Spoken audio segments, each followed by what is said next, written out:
sure how far back to go. Priestly benediction. That much I knew. That is our people's three-step program for finding balance in our lives. And is this working well? Very good. 3 parts. Step 1. Yivarechecha Adonai v'yishmarecha. May God bless you and protect you. Number 2.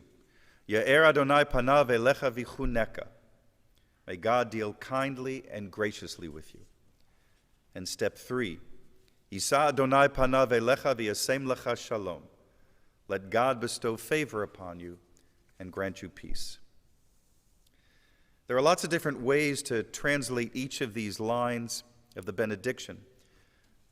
But in our tradition, these 3 phrases are understood to be profoundly balanced and comprehensive, listing 3 independent values that are so central to our lives. The first, may God bless you and keep you. That's considered to be material well-being. That we may have in our lives the fundamentals of physical health, shelter for ourselves and our loved ones, the means to feed ourselves, the ability to make a living, that our world will be sound and secure. And number 2, may God deal kindly and graciously with us. In our tradition, that's seen to be our spiritual well-being. This is asking that we be spiritually blessed, that we find love in our lives, that we find purpose. It's asking that we be emotionally resilient, that we be compassionate towards other human beings, that we be creative, that we be curious, that we be aware of the blessings in our lives. And the third part, may you be blessed with shalom, with wholeness, with balance. And it's here in the third line that we find the most important and beautiful of all, that shlemut, the shalom, the fullness, the balance. In this context, fullness means the balance between the first 2, between the material and the spiritual in our lives, between the stuff that makes our physical lives possible and the things that enrich our souls and give our lives meaning. And the balance is the hard one to maintain. As I was thinking about this, I realized that every Shabbat there's a very well-balanced guy in this sanctuary right now, Jordan Frankenthaler. At least he knows a lot about balance. That's part of his job.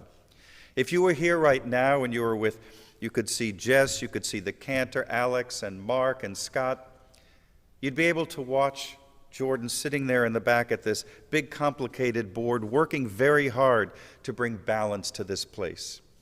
He has to find the balance between the different voices that are singing and talking. And then he's expected to balance the instruments with one another. And then he has to balance the instruments with the voices. And that's about as far as I understood. Because then he went on to tell me that he also has to balance the overall sound with the competing frequencies and the clarity in the room. And at that point, I totally lost him. But I did get the basics of the whole balance part. It's challenging for all of us to do that. But as I've heard many people speaking recently, and I think we've all had these conversations with friends, with family, that there's been a certain gift that's been given to us during these difficult few months. Before the pandemic, we were so lost in the everyday details of our lives, the noise of our lives, if you will. And it was easy to lose sight of what was more or less important, what was truly a blessing and what was unnecessary, what was even detrimental that we weren't aware of.